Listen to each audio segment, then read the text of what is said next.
Hi, good day. Today, our topic will be operational definition. Let me share to you my screen. So, variable identification or operational definition. Uh, Variable identification, operational definition. And these are the learning objectives for today's session that at the end, you will be able to identify the variables as to relationship given a particular research topic and give the definition or the description of the variables that we identify. Okay, there are two types of data that researchers collect, variables and concepts. And it is important that the data that we use in the study are operationalized. The variables used in the study are operationalized in measurable terms. And variables, we discussed this when we discussed to you data classification. Variables are characteristics or measurement of a value that varies from one individual to another or from one period of time to another period of time in the same individual. And the variables to be studied are selected from the objectives of the study. So we select the variables from the objectives of the study. And variables are data capable of taking on different values. That is why they are called variables. They usually are easy to define. The variables are usually easy to define, and the level of measurement is objective, meaning devoid of any subjective interpretation. And they can either be, as we said a while ago when we talked about data classification, they can either be qualitative or quantitative. And we said that qualitative variables take on categories for the different levels of measurement. So when we talk of qualitative data, please understand that we categorize them into different levels of categories or measurement. So for example, sex, that's a qualitative variable, and it takes two levels of categories, male and female. Later on, when we want to define a variable sex, for example, we will have to identify how sex will be classified. So male or female. Civil status, that's another qualitative variable, and it may be classified or categorized as single, married, or widowed. Again, when we operationalize later on qualitative variables, we need to give its classification. So civil status, classified as or categorized as single, married, or widowed. Now, quantitative variables, on the other hand, take quantitative measures, and they can either be counts or measurement. And we have again discussed this when we talked about data classification. So age is an example of a quantitative variable when measured in years or in months. So when we talk of quantitative, we measure them or we count them. And normally, for quantitative variables, when we define them, we will have to give the unit of measurement. And so we say measured in years or measured in months. So weight is another quantitative variable. And then we say, how will it be? How will it be measured? So it is measured in kilograms or in pounds. We need to give its unit of measurement. Number of outpatient consulting in an outpatient department, number of patients consulting in an outpatient department is a countable quantitative variable. So number. Now, another way of classifying variables will be as to relationship. And so we talk of the dependent or the response variable and one whose value depends on or is affected by another variable called the independent variable. And the independent variable affects the value of the dependent variable. And then we also talk of control or confounding or extraneous variable. Later on, towards the end of the semester, we will be talking of bias and we will be talking of confounders. And that is not the primary interest to the researcher, but may have an effect on the response variable, and hence it needs to be controlled in the study. So, for example, in a study of the association between blood pressure and cholesterol levels, blood pressure is the dependent variable and cholesterol levels will be the independent variable. And then we can talk of age and sex as possible confounders. Now, once the variables have been selected, once they have been identified from the objective of the study, and I would like to re-emphasize this, variables will have to be selected, the variables to be defined has to be selected from the objective of the study. And so once the variables have been selected, each of these should be defined or clarified by defining the variable operationally. And if the variable is giving its classification, as we said, for qualitative variables, and specifying the scale of measurement for quantitative or the unit of measurement for quantitative variables. Now, let's talk properly now of defining the variables or operationally or defining them operationally. Variables should be defined operatively or operationally, meaning the definition must interpret the term as it is employed or used in relation to the researcher's objective or project. Operational comes from the Latin word opera, and opera means use. And that is why when we say operational definition, we have to interpret the term as it is employed or used. How is it used in relation to my objective? Because there are many definitions for a variable. How do I define it? How do I use it in my paper, in my study? And you need to avoid dictionary or conceptual definition. A lot of people do.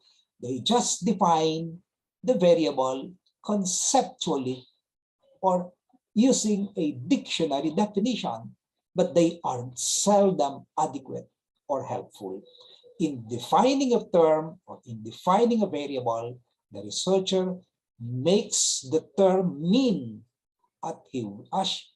whatever he wishes it to mean within the context of the problem. So how will he use it in his paper? How will you use that variable in his paper? Let me give you a specific example. I would like to, if I will say, if my study, for example, is looking into whether the mode of delivery is associated with neonatal outcomes, poor neonatal outcomes, just as an example. Now, if you want to look into whether the mode of delivery is associated with neonatal outcomes, okay, and then I will have to define first mode of delivery. And of course, I will have to define neonatal outcomes. These are my variables. The mode of delivery is my independent variable, and neonatal outcome is my dependent variable. So the independent variable is mode of delivery. How do I use it in my paper? how do I use it in the context of the problem that I would like to identify? Because mode of delivery, well, you can define it first conceptually what that means, but mode of delivery, the conceptual definition of mode of delivery is already known, and so we just have to give its classification, So we classify the mode of delivery as to normal spontaneous delivery, NSD. We can also classify it as forceps delivery, or assisted delivery using forceps, or assisted delivery using vacuum, okay, or cesarean section. So I can classify, for example, or the normal classification of mode of delivery is NSD, assisted delivery, in terms of forceps or assisted delivery, vacuum, or lastly, cesarean delivery, cesarean section. But I can use it in my paper. I would like to use it, I would like to define it in my paper as just two, vaginal or abdominal. So when I say vaginal, I will have to lump the NSD, normal spontaneous delivery, and the assisted delivery. All of those three, so the normal, vacuum, and forceps delivery will be lumped as vaginal delivery, and then the cesarean section will be abdominal delivery. That really depends on how I would want to use it. Well, you can use it the normal way, using the 4 categories. But in my paper, I would like to use it using the two classification, vaginal and abdominal. So that the definition, the classification really depends on how you will use it in your paper. And therefore, you have to give its classification. So that is defining a variable. And as I said, the definition of a variable is easy, is objective. There is no subjectivity on it.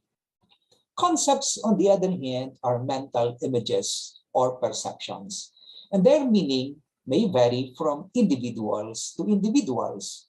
And unlike a variable, which we said can be measured objectively, a concept cannot be measured objectively. And it is therefore important for a concept to be converted to a variable. So we need to convert the concept to a variable. And these are examples of concepts: quality of hospital service, stress, overeating. Quality of hospital service may vary from person to person. One can say that if we, for example, classify quality of hospital service as excellent, satisfactory, or poor, one person may say that the quality of the hospital service is poor. Another person looking at the same hospital will say that's satisfactory. They can vary from person to person. Stress is another concept that can vary from person to person. So a medical student can say that the medical life of a student is stressful. Another medical student will say that the medical student's life is enjoyable. And overeating is another concept. One can say that that person is overeating. Another person will say that is just normal eating. And that is why one must be able to transform, one must be able to formulate criteria to be able to measure concept and transform it to a variable.